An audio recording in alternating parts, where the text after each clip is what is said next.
Hello friend, अभी test of consistency का अपना जो टॉपिक ले रहे हैं जिसमें अपने को सॉल्यूशन जो है वो मिलेगा नहीं। सॉल्यूशन यानी अपने को मिलने वाला नहीं है, यानी क्या बोलना है, नो सॉल्यूशन। नो सॉल्यूशन कब रहता है? जब लाइफ में इनकंसिस्टेंसी रहता है। क्या रहता है बेटा? लाइफ में इनकंसिस्टेंसी रहता है। मैंने पहले ही बताया था, अगर लाइफ में कंसिस्टेंसी है तो रैंक ऑफ के और रैंक ऑफ ए सेम होना चाहिए। ओके, कंसिस्टेंसी होने के बाद भी दो टाइप गिरते हैं, जैसे यूनिक और इनफाइनाइट सॉल्यूशन। यूनिक यानी क्या रहता है? Rank of K equal to rank of A equal to number of unknown variable. Infinite solution क्या रहता है? Rank of K equal to rank of A less than number of unknown variable is a infinite solution.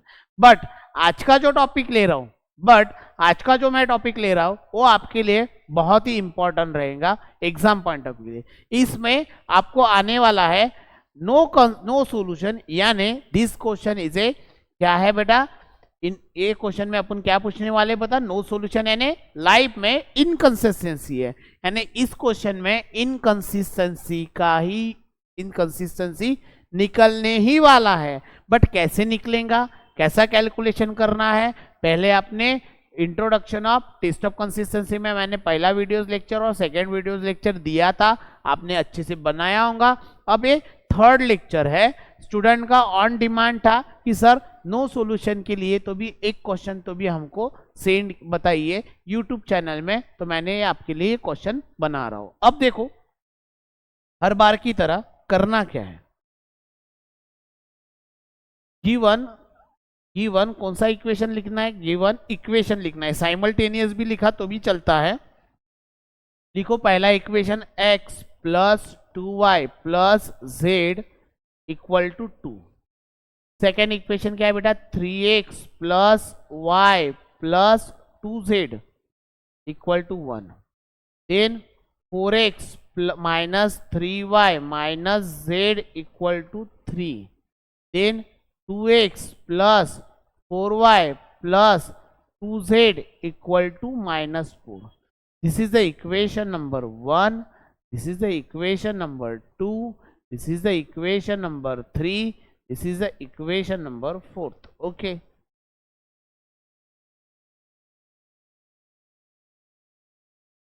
ठीक है, this is the equation number 1 2 3 4। Okay sir, equation 4 है, but variable कितने हैं? X Y Z, यानी number of unknown variable क्या निकलेगा? 3। बहुत बढ़िया। ओके, अब अभी क्या करने वाले हैं अपन? सडनली अपन इसके पहला स्टेप वाला डब्बा निकालेंगे। What do you mean by step number? We know that matrix form क्या रहता है बेटा, बताओ? Capital A X equal to B. मैंने ए मैट्रिक्स क्या रहता था मैंने पहले ही बताया है आपको। ए मैट्रिक्स की डायमेंशन को आपको समझना है कि सर 4 इक्वेशन है, वेरिएबल 3 ही है तो छोटे ही आने वाले हैं, और ए बी इक्वेशन 4 है तो ये बड़ा इक्वेशन डब्बा बनता है। अब डब्बे में वैल्यूज डालो, पहले एक्स वाई जेड के कोएफिशिएंट डालो 1 2 1 2। ओके, तो पहले क्या करना है, यहाँ पे एक्स वाई और जेड ऐसे 3 वेरिएबल लिख लेना है। ओके, ये जैसे दिखा ना तो आपको समझना चाहिए कि सर 3 वेरिएबल है तो नंबर ऑफ अननोन वेरिएबल क्या रहता है बेटा? नंबर ऑफ अननोन वेरिएबल ये बनता है एग्जैक्टली 3 बना है बेटा। अब करना क्या है, इस पे ध्यान देना है। ओके, वैल्यूएशन डालो यहाँ पे बेटा 1 2 1 1 2 1 1 2 1। इधर का 2 है तो यहाँ पे आया, यहाँ पे लिखो 3 1 2 1 3 1 2 1। यहाँ पे लिखो 4 माइनस 3 माइनस 1 3। यहाँ पे देखो 2 4 2 माइनस 4। ओके, ऐसा इन हुआ। अभी अपने को समझा कि सर मैंने तो ये इक्वेशन वैसे ही डाला हर बार की तरह, इस बार भी। ओके, अब नेक्स्ट विजन किसका है? ऑगुमेंटेड मैट्रिक्स का। किसका विजन है बेटा? Augmented matrix. ऑगुमेंटेड मैट्रिक्स क्या बोलता है उसके बारे में भी बातचीत करेंगे। Okay, we know that, okay we know that augmented matrix लिख लेता हूं मैं, ऑगुमेंटेड मैट्रिक्स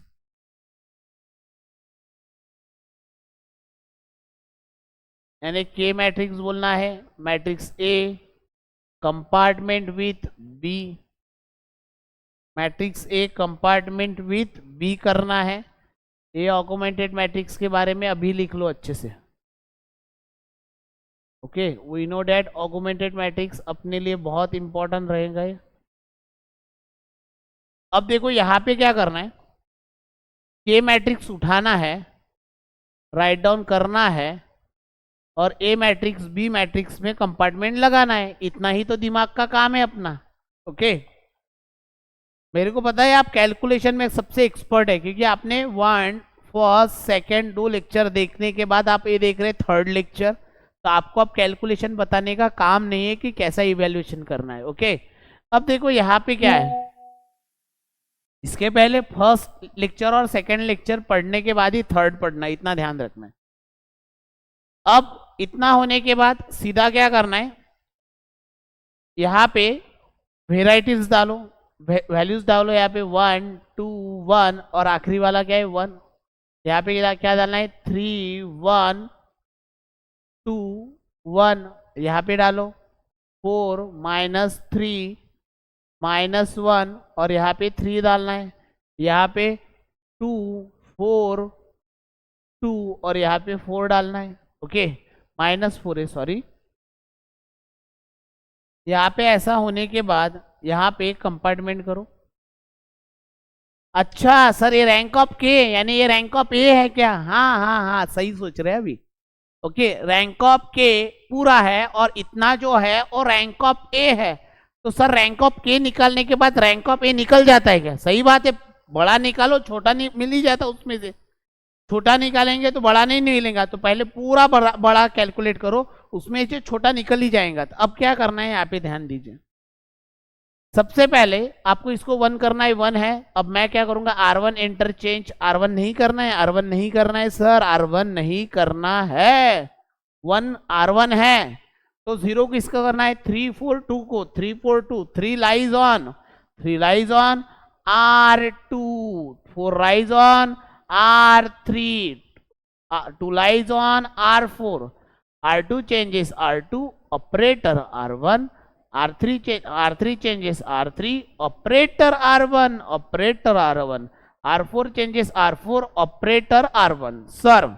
अब बताओ R2 में किसको 0 करना है, 3 को, तो यहाँ पे 3 के जगह पे क्या लिखना है, -3। बहुत बड़ी बात, 4 के जगह पे R3 में 4 को 0 करना है, तो R3 में +4 है तो -4 करना है, 2 R4 में 2 है तो 2 है तो -2 करना है। ओके ओके बेटा जी, अब क्या करना है, यहाँ पे एक डिब्बा निकालूंगा बेटा मैं, आपके लिए ही मेहनत चालू है मेरी वाली। सर इसका थोड़ा कलर चेंज कर डालो। ओके ओके ओके, बहुत जनों की रिक्वायरमेंट, कलर ही पसंद नहीं आ रहा। ओके, अब क्या करना है, यहाँ पे 3 कंपार्टमेंट निकालना है, बहुत अच्छे से गहराई से जाना है, क्वेश्चन को समझना है। ये पहला कंपार्टमेंट, ये दूसरा कंपार्टमेंट, ये R2 का डब्बा, ये R3 का डब्बा, ये R4 का डब्बा, R2 R3 R4 का डब्बा। अच्छा सर जी, आपका डब्बा का कंपार्टमेंट R1 R2 R3 के लिए निकाला। ओके, R2 की वैल्यू बताओ पहले, R2 की वैल्यू क्या है, ये पूरी लिखो, 3 1 2 1, R2 R1 multiply by -3, multiply करो -3 से करो, multiply R1 multiply by -3, 1 become -3, 2 become -6, 1 become -3, 1 become -3, तो क्या करेंगे बेटा, यहाँ पे देखो -3 -6 -3 -3। ओके, कैलकुलेशन करो, 3 में से 3 गया 0, -5, देन ये क्या बन रहा, -1 और ये -2। अब R3 की वैल्यू बताओ, 4 3 -3 -1 3, R3 की वैल्यू ए पूरी थी, अब R1 मल्टीप्लाई बाय -4, यानी ये सबको मल्टीप्लाई बाय -4 करना क्या, सबको मल्टीप्लाई बाय -4 करना क्या। अच्छा, 1 इंटू -4 -4, 2 इंटू -4 -8, 1 इंटू -4 -4, 1 इंटू -4 -4 करो मल्टीप्लाई बाय, क्या होगा बेटा -4 -8 -4 -4, 0 -11 -5 देन -1, ये 5 है बेटा, नहीं समझता होगा तो मैं लिख के देता हूँ, -5 और ये -1। ओके जी, अब R4 पे जाओ। R4 क्या है, 2 4 2 -4। ओके, R1 मल्टीप्लाई बाय -2, यानी R1 की जो भी वैल्यू है इसको -2 से मल्टीप्लाई करना क्या। हाँ बताइए आप क्या होगा, होने वाला है, R1 को मल्टीप्लाई करना है -2 से, इसमें वैल्यू लिखना है अपने को। ओके, तो R1 मल्टीप्लाई बाय -2 करो, -2, उसके बाद -4, बहुत बढ़िया, इसके बाद -2, इसके बाद क्या आने वाला है बेटा -2, 0 0 0 -6। बहुत बेहतरीन, ये मैट्रिक्स लिखना है, कंपार्टमेंट लगाना है, कंपार्टमेंट अच्छे से लगाना है। ये रैंक ऑफ ए है और ये टोटल रैंक ऑफ के है। ओके सर समझा मेरे को। अब बताओ मेरे को R1 क्या है, R1 तो बदलने नहीं वाला है, तो उसको लिखो अच्छे से, 2 1 1 1। अब लिखो यहाँ पे 0 -5 -1 -2, 0 -11 -5 -1, 0 0 0 -6। ओके ओके जी, अब 1 किसको करना है, 1 किसको करना है बताइए, 1 मेरे को इसको करना है, बट ये कौन से रो में है, R2 में। तो R2 divided by R2 changes, R2 divided by वही नंबर उससे डिवाइड करना, वही नंबर उससे डिवाइड कर। सर यहाँ पे -5 है तो क्या करूंगा मैं, R2 changes R2 divided by -5, यानी -5 से डिवाइड करो, -5 अपन -5 1 1 -1 अपन -5, क्या होने वाला है बेटा डायरेक्टली 1/5, और ये -2 अपन -5 यानी 2/5। ओके जी, अब ए होने के बाद, ए होने के बाद अभी अपन क्या करेंगे, वैल्यूएशन को बनाने की कोशिश करेंगे। ओके, तो अब मैं क्या करने वाला हूँ, क्वेश्चन पे जाने वाला हूँ। किस पे जाने वाला हूँ, क्वेश्चन पे। यहाँ पे देखो -8 आता है, एक बार कैलकुलेशन कर देंगे अपन।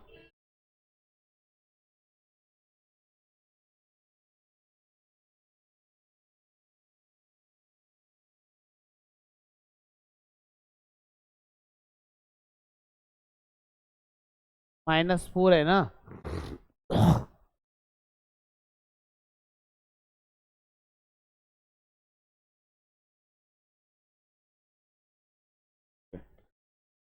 -6 से बोलते हैं यहाँ पे। के वाली मैट्रिक्स बना के देता हूँ यहाँ पे, के एक बार वही लिखता हूँ मैं, जिससे अपना कंफर्ट जोन आए क्वेश्चन सॉल्व करने के लिए।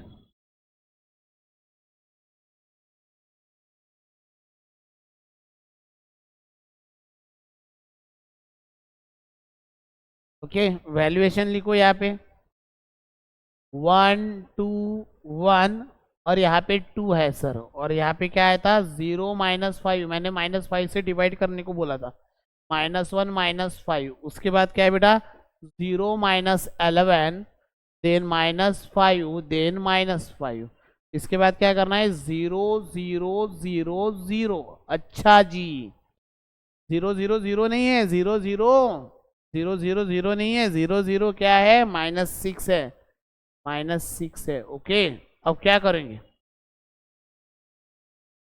इसको अपने को 1 करना है, तो क्या करेंगे R2 changes R2 divided by -5। Okay,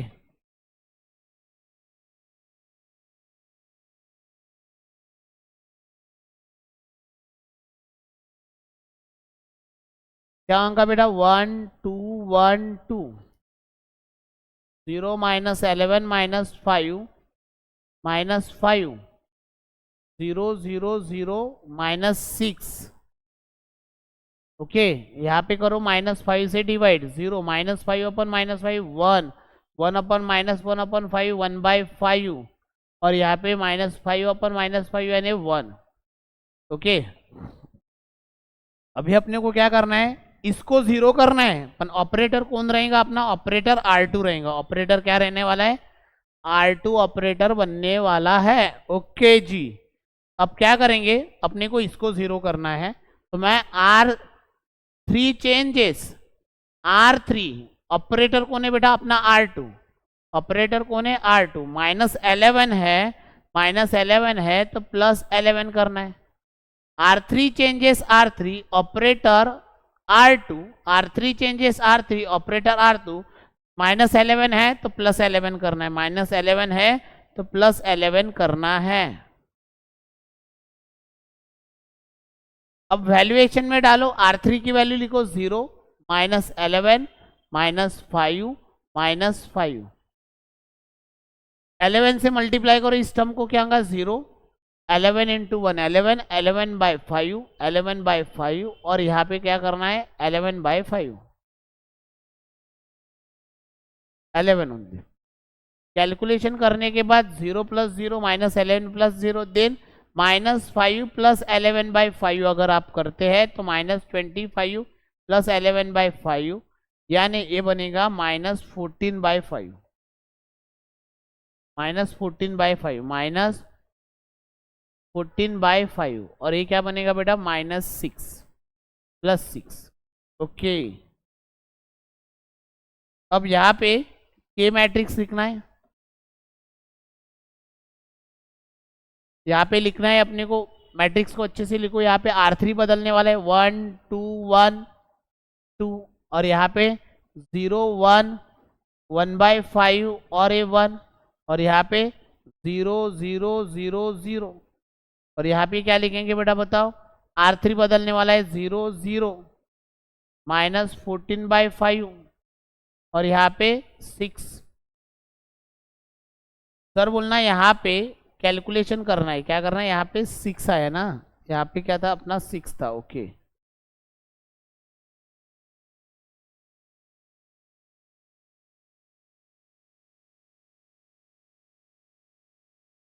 -6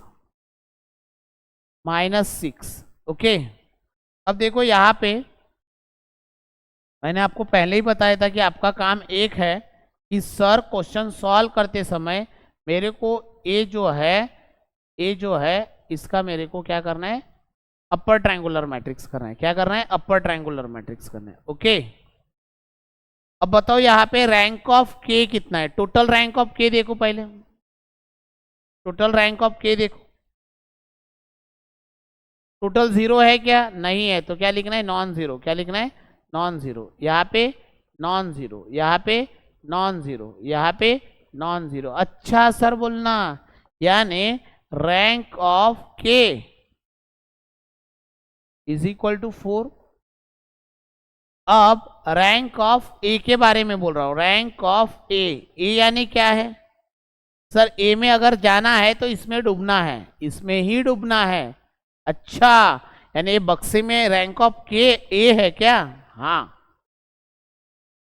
अब देखो यहाँ पे सोचना है कि सर यहाँ पर की बात अगर देखते हैं तो मेरे को ये समझा है कि ए वाली टर्म 0 है, क्या है, ये पूरी 0 है और ये नॉन जीरो है और ए नॉन जीरो है और ए नॉन जीरो है। देखो ध्यान रखना, मैंने पूरा रैंक ऑफ के बारे में बोला और रैंक ऑफ ए के बारे में बोला, तो रैंक ऑफ क्या है बेटा,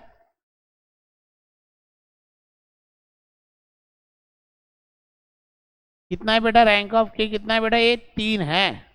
अच्छा, यानी रैंक ऑफ के नॉन जीरो 4 बने और rank of a non zero 3 बने। अच्छा, यानी सर पिताजी की रैंक 4 है और माँ की रैंक 3 है, दोनों का भी माइंडसेट एक है, नहीं है। अगर पिताजी और माँ का माइंडसेट अगर सेम नहीं है, समझ के चलो, मैं एग्जांपल दे रहा हूं।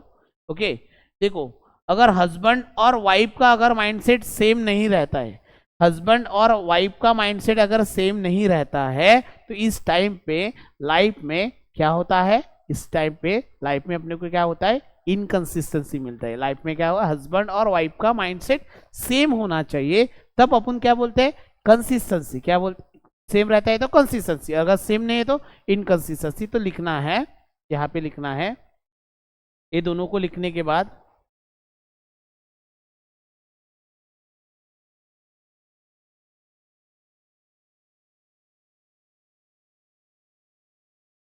here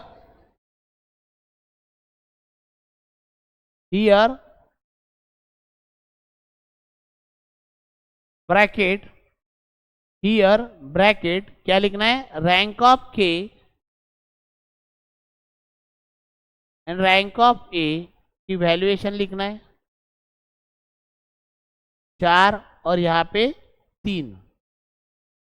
रैंक ऑफ के और रैंक ऑफ ए सेम नहीं है तो लिखना है ए दोनों सेम नहीं है, तो माइंडसेट आना चाहिए इनकंसिस्टेंसी का। किसका, inconsistency. Okay, the system is a the system is inconsistency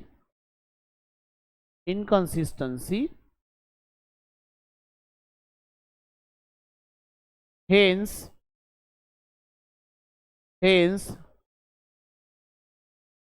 it has no solution, no solutions। ध्यान रखना, मैं हर बार की तरह बोलता हूं कि इनकंसिस्टेंसी में कभी भी लाइफ अगर इनकंसिस्टेंसी रहती है उसमें कभी भी नो सॉल्यूशन मिलता है, और कंसिस्टेंसी रहती है यानी क्या होता है बेटा, एक तो यूनिक सॉल्यूशन मिलेगा और इनफाइनाइट सॉल्यूशन मिलेगा। ओके, आपकी रिक्वायरमेंट के हिसाब से मैंने 3 वीडियोस लेक्चर आपके लिए अवेलेबल किए हैं अलग अलग। पहला मैंने बताया है टेस्ट ऑफ कंसिस्टेंसी में, उसमें मैंने इनफाइनाइट लिया है। क्या है बेटा, इनफाइनाइट, और इनफाइनाइट सॉल्यूशन किसका है बेटा, कंसिस्टेंसी का है। दूसरा मैंने लिया है किसका, कंसिस्टेंसी विथ यूनिक। और थर्ड वाला लेक्चर जो अभी चल रहा है मैंने लिया है इनकंसिस्टेंसी यानी नो सॉल्यूशन। कुछ भी आपको कुछ रिव्यू आता होगा, कुछ भी आपको दिक्कत आती होगी, तो मेरा जो व्हाट्सअप नंबर है उस पर मेरे को कॉल कीजिए, मैं आपका जो भी प्रॉब्लम है वो सॉल्व करके दे दूंगा। मेरे टाइम और कंफर्ट जोन के हिसाब से मैं आपको बना के दे दूंगा। ओके, और पूरा वीडियोस लेक्चर, इसके और एक्स्ट्रा क्वेश्चन अगर आपको करना है तो मेरा ऐप है Mukesh Gullane maths hub app, माझा ऐप है Mukesh Gullane maths hub app, इसमें से आपको पढ़ना होगा तो आप पढ़ सकते हैं। ओके, धन्यवाद।